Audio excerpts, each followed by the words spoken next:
Nous sommes réunis aujourd'hui pour l'inauguration de cette nouvelle place de Gaulle, monsieur le maire. Vous en rêviez depuis longtemps? Rêve, c'est peut-être quand même beaucoup dire, mais c'est vrai que depuis de nombreuses années, je trouvais que cet aménagement ne correspondait plus à l'esprit du commerce chalandais. Mais bon, il faut laisser mûrir les idées, il faut y associer les gens, c'est ce qui a été fait. Et aujourd'hui, ben voilà, le rêve, si on peut le dire, est devenu réalité. Alors c'est vrai que le public peut applaudir justement cette place parce qu'on peut dire qu'elle est magnifique. Les travaux ont été longs, mais on peut dire que c'est vraiment une belle réussite. Bah, les travaux ont été très très longs. C'est pas le président du groupement des commerçants qui est à nos côtés aujourd'hui qui va me contredire. Vous savez, quand vous faites des travaux sur une place, vous avez non seulement le droit, mais le devoir de penser à tout ce qui est dessous. Alors il s'agit de l'assainissement, il s'agit des eaux pluviales, il s'agit de l'électricité, il s'agit du gaz, il faut prévoir les fourreaux pour le très haut débit. Enfin, tout ce qui est en dessous doit être fait. Et comme les entreprises ne peuvent pas travailler tout en même temps, c'est vrai que les chantiers peuvent durer toujours trop longtemps pour les commerces, bien sûr, mais c'est un mal indispensable. Et puis, quand on voit le résultat aujourd'hui, on oublie un petit peu les désagréments des travaux. C'est vrai que la patience a été de mise, on peut le dire, pour les commerçants quand même.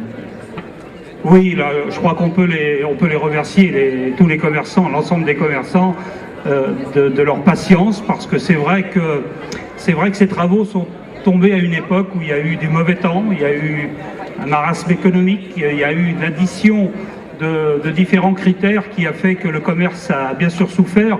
Ceci dit, comme vous le savez, je suis président de la commission économique pour le département, donc il m'arrive d'avoir des relations assez souvent avec d'autres villes et d'autres commerçants, et je peux vous dire que dans les autres villes, même sans travaux, le début d'année n'a pas été très brillant, et je crois que le président du groupement confirme mes propos, parce qu'il a sans doute les mêmes chiffres que moi.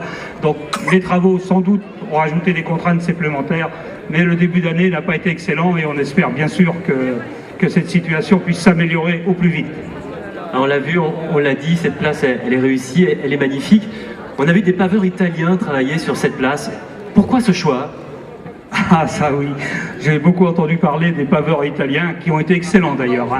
Alors c'est pas un choix de la municipalité, vous savez que nous sommes soumis au marché public, donc aux règles du marché public. Il y a eu des appels d'offres de fait pour cette place.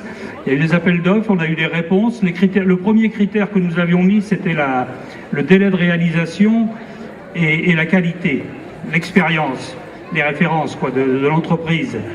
Le critère prix n'était pas le premier critère, parce que souvent on le met, mais là on voulait réduire les travaux au maximum. Et il s'avère que c'est une entreprise de Brive-la-Gaillarde qui a obtenu ce marché. Donc nous avons traité avec une entreprise de Brive-la-Gaillarde et il s'avère que c'était aussi la moins chère. C'est extraordinaire, c'était ceux qui nous garantissaient un délai, les moins chers, et les compétences, ils en avaient des nombreuses sur le Sable d'Olonne, s'agit pour ne citer que les compétences de la région. Et cette entreprise de Brive-la-Gaillarde emploie des travailleurs italiens. Alors ça, nous l'ignorions au départ, bien sûr. Donc nous avons découvert lors du chantier.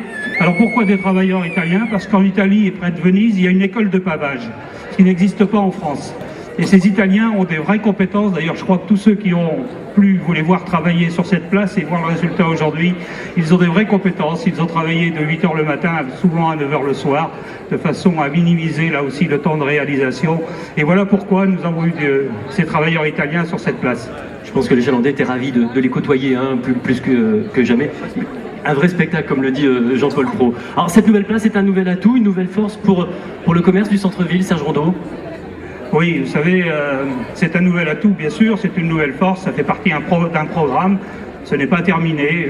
Je crois que je l'avais dit il y a quelques années, on va donner le coup de sifflet du départ, mais c'est sans doute pas nous qui donnerons le coup de sifflet final, puisque ce programme va durer sur plusieurs années.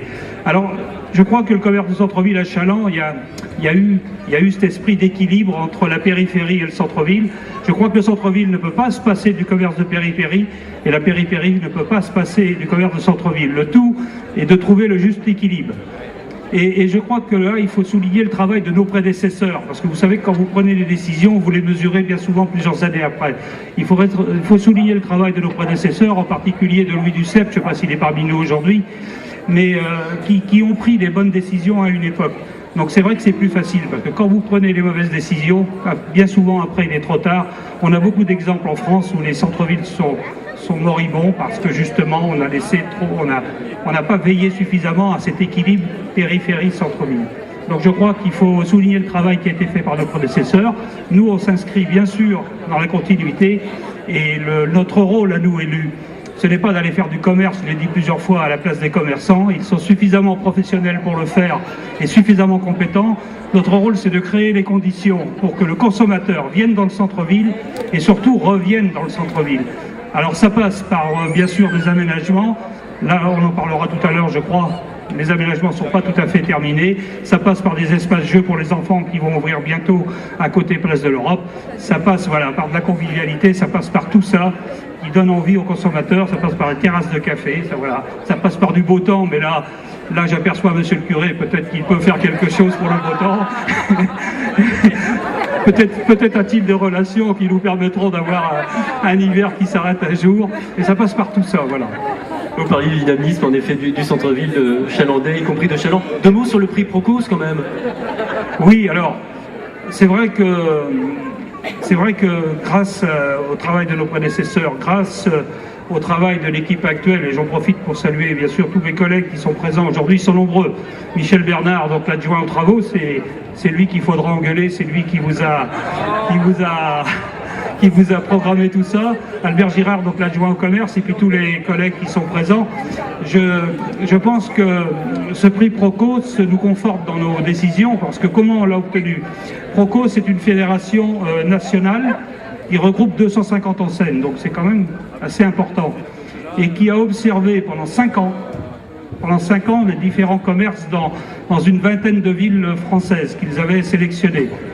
Et au bout des 5 ans, ils ont considéré que Chaland, Épernay et Dinan pouvaient faire partie des 3 finalistes.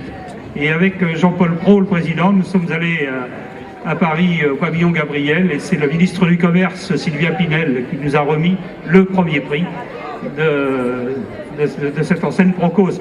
Donc c'est vrai que nous étions assez satisfaits pour nous personnellement, avec un peu d'égoïsme, mais aussi pour le commerce chalandais. Alors on va parler quand même de gros sous, hein, entre guillemets. Hein. On va parler budget pour cette place. En quelques mots, Serge Rondeau, maire de Chaland. Oh, ça s'était bien passé jusque-là. Je suis désolé. Hein. Alors le budget, oui, bien sûr, oui. Il a fallu de l'argent parce que on ne fait pas de travaux sans argent. Alors le budget de la place, si je dis une bêtise, mon adjoint va peut-être me corriger, c'est 1 million d'euros. Oui. 1 million d'euros par an sur 2 ans, c'est ça, voilà. Donc voilà le budget de la place avec tous les équipements, mais aussi tout ce qu'il y a en dessous, hein, parce que je crois que la partie la plus importante est quand même en dessous, c'est celle qui a coûté la plus cher. Et c'est vrai que, puisqu'on parle de budget et d'investissement, ce que je voudrais dire, c'est que sous cette mandature, la ville de Chaland va investir 79 millions d'euros, près de 80 millions d'euros. C'est 38% de plus que sous l'ancienne mandature, et tout en étant raisonnable fiscalement. Donc vous voyez que nous sommes toujours en recherche d'économie sur le fonctionnement, pour pouvoir justement consacrer de l'épargne à l'investissement sans augmenter l'endettement, ce qui est aussi aujourd'hui, je crois, assez raisonnable. Vous pouvez le dire. Alors aujourd'hui, on découvre le nouveau visage de cette place de Gaulle, un espace convivial où le piéton se sent à l'aise. On entend malgré tout quelques regrets de voir encore des voitures sur cette place. Que pouvez-vous en dire, monsieur le maire? Déjà aujourd'hui, je peux dire qu'il n'y a pas beaucoup de voitures et que je suis vraiment satisfait de voir autant de monde déjà. Je voudrais remercier les Chalandais d'avoir répondu présent à cette inauguration. Alors, vous savez qu'il y a eu, cette place a fait quand même l'objet de longues études où tout le monde a été associé. Hein. Tous les Chalandais ont pu s'exprimer, soit par internet, soit par courrier. Les professionnels, les commerçants, je l'ai dit, tout le monde a pu donner son avis. Au début de la réflexion, le bureau d'études qui avait été chargé de nous proposer quelque chose avait parlé de piétoniser cette place, sans que ce soit bien sûr décidé. Alors je me souviens, certains s'en souviennent aussi, il y a eu un tollé général en disant « Oh non, il ne faut pas que cette place soit piétonne ». Alors l'idée c'était de faire un espace partagé entre les piétons, les cyclistes et les voitures. c'est ce que nous avons choisi, je dis bien pour l'instant. Parce qu'aujourd'hui, des voix s'élèvent, je les entends, nous les entendons tous, pour que cette place soit peut-être le stationnement il soit interdit, qu'elle soit piétonne ou autre. Alors je crois que le tout ouvert et le tout piéton n'est pas forcément une bonne chose. Je crois qu'il faut qu'on la laisse vivre comme elle est actuellement pendant quelques temps et vraiment qu'on réfléchisse avec les consommateurs, avec les commerçants, pour savoir ce qu'on veut y faire.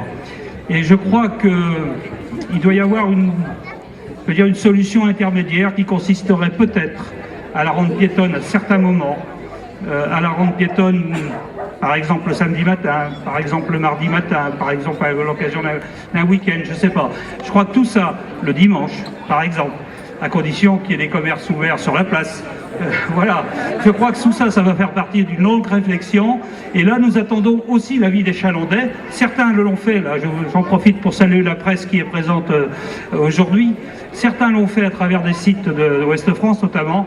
Donc on les regarde, on les lit, on y accorde beaucoup d'attention. Et je crois qu'il faut laisser cette place vivre pendant quelques semaines, peut-être quelques mois. Et après décider, mais en concertation avec tout le monde, comme on a fait pour la réalisation. On va en parler justement de ce forum sur Ouest France. Forum également sur le site internet, mais aussi vous avez une page Facebook sur Chaland. Important pour les Chalandais pour qu'ils puissent également laisser évidemment leur message. Alors c'est une méthode qui vous tient à cœur d'associer les Chalandais aux décisions. Vous avez mis en place des réunions de secteurs, vous ouvrez le débat pour le fonctionnement de cette place. Combien de questions, combien de personnes ont répondu ? Alors les réunions de secteur, ça c'était une volonté que j'avais depuis déjà pas mal de temps. Mais après, le calendrier fait qu'avec les différentes échéances électorales, on ne peut pas les organiser 6 mois avant. Donc c'est très compliqué de trouver des dates. Bon, ça a été fait, plus de 2400 participants, je crois, plus de 1000 questions. Alors je crois que nous sommes à terminer nos réponses aux dernières questions, parce que c'est vrai que c'est un peu compliqué techniquement de répondre rapidement à tout le monde. Et je crois que cette volonté que nous avons avec l'équipe de vouloir associer les Chalandais à tous les projets, à toutes les réflexions, je crois que chaque collectivité devrait agir ainsi. Parce que nous, élus, nous sommes en CDD, je vous le rappelle. Nous sommes en CDD, nous ne sommes que de passage. Et quand nous prenons la décision de refaire une place comme la place de Gaulle, c'est pas pour 3 ans, c'est pas pour 6 ans, c'est pas pour 12 ans. Donc c'est normal qu'on associe la population à cette réflexion. Il faut que ce soit vraiment une réalisation collective. Alors bien sûr, ça ne conviendra jamais à tout le monde. Mais ce qu'il faut, c'est que ça puisse convenir au maximum. Parce qu'un jour, nous quitterons cette place et cette place continuera de vivre. Et si c'est la population qui l'a décidé, qui l'a voulu et qui l'a aménagé, je crois que ça pourra s'inscrire dans la continuité sans problème. La continuité justement par les jeunes, vous en parliez tout à l'heure par ce forum sur Ouest France. Ils sont dans l'attente de certains équipements, d'animation, que pouvez-vous leur dire ? Alors c'est vrai que les jeunes sont en attente de beaucoup de choses. Les jeunes sont consommateurs, zappent beaucoup. Et le forum qui est mis en ligne sur Ouest France, je trouve que c'était une excellente idée. Une excellente idée, j'y vais pas tous les jours mais presque, je vais voir, et j'ai même mis un petit mot parce que je veux bien recevoir les jeunes. Je ne sais pas s'il y en a sur la place aujourd'hui, et déjà il y en a qui m'ont contacté, donc c'est un premier pas. Parce que je crois que nous adultes, quand on organise des spectacles pour les jeunes, on ne sait pas forcément bien faire. Donc il faut qu'on les associe avec nous, il faut que ce soit eux les organisateurs, et nous on est prêts à les aider. Dans des limites raisonnables, bien sûr, sur le plan budgétaire, cela va de soi. Mais justement, je pense que je vais organiser dans quelques jours un café-débat ou une chose comme ça sur la place. Là, je réfléchis avec quelques jeunes pour les écouter, pour connaître leurs envies. Parce que c'est vrai qu'ils sont très demandeurs de beaucoup de choses. Ils ne sont pas toujours présents. On a quelques exemples passés quand il y a quelque chose d'organisé. Donc voilà, ça, il faut qu'on en parle avec eux. Mais on est attentifs. Les jeunes, ce sont l'avenir. C'est ce que j'allais vous dire, les jeunes, c'est l'avenir, ici à Chaland. Et on ne les oublie pas d'ailleurs ce soir. Alors, la preuve, c'est qu'on ne les a pas oubliés ce soir. Je vous invite tous à revenir, parce que le spectacle, il est plus dirigé pour les jeunes, bien sûr, avec la compagnie Engrenage, que personnellement je ne connaissais pas, mais bon, j'ai des services communication qui fait bien son travail. Donc cette compagnie Engrenage devrait, je crois, plaire à beaucoup de monde, et notamment aux jeunes, et je crois qu'il devrait y avoir vraiment beaucoup d'ambiance sur cette place ce soir. En effet, beau visuel, beau spectacle, rien n'est oublié pour toutes les générations. DJ Mohar, connu au Transmusical de Rennes, hein, la ville la plus rock, donc ça veut dire ce que ça veut dire, on a quand même des pointures ce soir à Challans, il faut le dire haut et fort. Alors cette place se situe au cœur de la petite boucle. Pouvez-vous nous parler de cette petite boucle et du plan de circulation? Quel retour en avez-vous? Alors c'est vrai que cette petite boucle qui a été aménagée donc avant la place, puisque elle était nécessaire pour justement aménager cette place, a été un peu décriée, un peu contestée, c'est vrai. Aujourd'hui, on a plutôt des retours positifs. Quand les gens ont des habitudes et des circuits, ils ont du mal à en changer. Mais je crois qu'aujourd'hui, ils ont plus pris l'habitude, et celui qui a envie de voir le centre-ville passe dans le centre-ville, et celui qui a envie de ne pas perdre trop de temps utilise cette petite boucle qui est reliée à tous les parkings. Je crois qu'aujourd'hui, cette petite boucle convient. Il y a encore quelques petits détails à régler sur des carrefours, c'est vrai, nous en sommes conscients. On passe souvent, avant de régler le détail, on observe quand même, parce que quand on déplace quelque chose à un endroit, c'est pas Michel Bernard qui va me contredire, il y a des conséquences sur l'endroit d'à côté, donc tout ça, il faut l'analyser avec assez de précision et de recul. Mais je crois que dans l'ensemble, cette petite boucle qui donne l'accès à tous les parkings, que nous avons fait, je parle de celui-là du boulevard Lucien Dodin par exemple, qui a 80 places, je crois, Michel, c'est ça, 80 places. Victor Hugo que nous avons ouvert pour l'instant en attendant. Ça donne accès à tous les parkings, je crois qu'elle est très pratique parce qu'elle est quand même au cœur de ville. Vous avez 100 mètres pour venir au cœur de ville. Donc je crois que le fonctionnement aujourd'hui a été adopté par les Chalandais. Et puis là aussi, il n'y a rien de gravé dans le marbre. S'il fallait, à la demande de nombreuses personnes, retoucher les choses, nous le ferions. Ce qui nous manque, et ça c'est vrai, c'est un peu de lisibilité sur les parkings. C'est un projet où on puisse savoir où il y a de la place, quand il y a de la place. Les Chalandais, eux, connaissent, s'y retrouvent. Les gens de l'extérieur, c'est plus difficile. Là, il nous reste beaucoup de progrès à faire, mais c'est inscrit. Alors, vous nous avez parlé tout à l'heure de l'aire de jeu pour les enfants. Quels sont les autres grands projets de Challans, Serge Rondeau? Là, si je vous parle des grands projets, là, on va prendre l'apéritif un peu tard. Non, les grands projets... En deux mots. En deux mots, oui. J'aperçois l'adjointe au sport, Rosette Girard, elle pourrait vous en parler. Les grands projets, bien sûr, c'est le boulodrome qui vient d'être fait, qui n'est plus un projet. C'est les salles de tennis couvertes. C'est la salle omnisport qui va être créée pour le futur collège. C'est l'espace de jeu, bien sûr, de la place de l'Europe. Il y en a de nombreux autres projets, mais pour citer les principaux. Alors bien sûr, oui, merci Jean-Paul, j'allais oublier l'essentiel, c'est l'aménagement des Halles et de la place de Gaulle, de la place Aristide Briand. Alors ça, on va faire un petit break là de quelques mois. Le bureau d'études est missionné, il réfléchit, que doit-on faire des Halles? Alors il n'est pas question de les détruire bien sûr, mais au niveau de l'aménagement, au niveau de la place de Gaulle et de la rue Gobain, voilà, il y a des idées qui circulent, peut-être de couvrir la rue Gobain pour faire une galerie.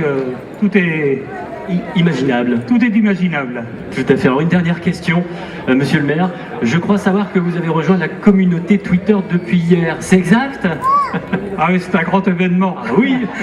Vous savez, à mon âge, on n'a pas vraiment les dernières technologies. Mais voilà, sur les conseils de plusieurs amis, sur les conseils il paraît que c'est bien d'être sur Twitter. Et voilà, j'ai rejoint cette compagnie depuis hier. Donc aujourd'hui, vous pouvez aller voir sur Twitter. Monsieur le maire tweet. Voilà, monsieur le maire tweet, voilà. Exactement. Monsieur le maire, je vous laisse le mot de la fin. Que souhaitez-vous dire aux Chalandais pour conclure? Je ne voudrais pas les lasser de trop par un discours, mais je voudrais simplement déjà les remercier. Les remercier vraiment sincèrement de leur patience pendant les travaux, parce que bien sûr, ça a embêté les commerçants, mais ça a aussi embêté les consommateurs. Les remercier de leur patience pendant tous les travaux qu'il y a eu à Challans depuis quelques mois, voire quelques années. Les remercier pour leur présence nombreuse, très nombreuse ce matin, ça fait vraiment plaisir, ça fait chaud au cœur. C'est vrai que le temps nous aide un peu.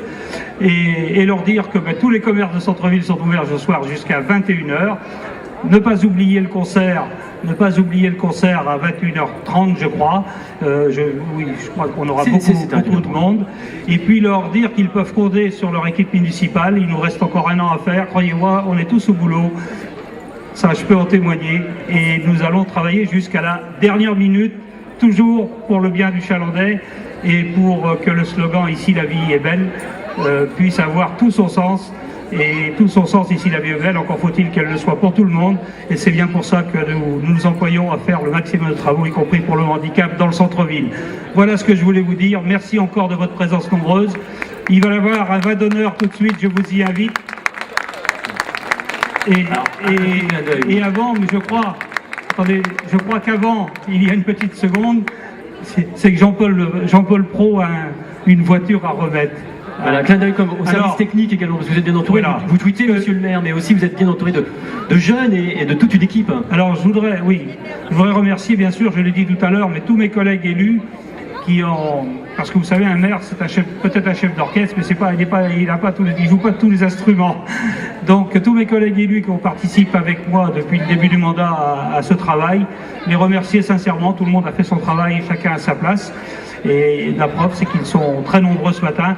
Remercier les services techniques qui ont fait un travail extraordinaire pour que cette place soit prête en temps et en heure. Alors le service technique et le service communication, Ève Rocheteau qui est parmi nous, je ne sais pas où, que j'ai croisé à 8h ce matin sur la place, elle était déjà là pour voir si tout allait bien. Donc merci à Ève, merci à toute l'équipe de la communication, Corinne Groeux qui est présente au pied du podium et qui est là aussi depuis très tôt ce matin. Vraiment tous les acteurs qui ont participé, encore un grand merci et je vous souhaite vraiment une très bonne journée à toutes et à tous. Merci monsieur le maire, merci Serge Rondeau.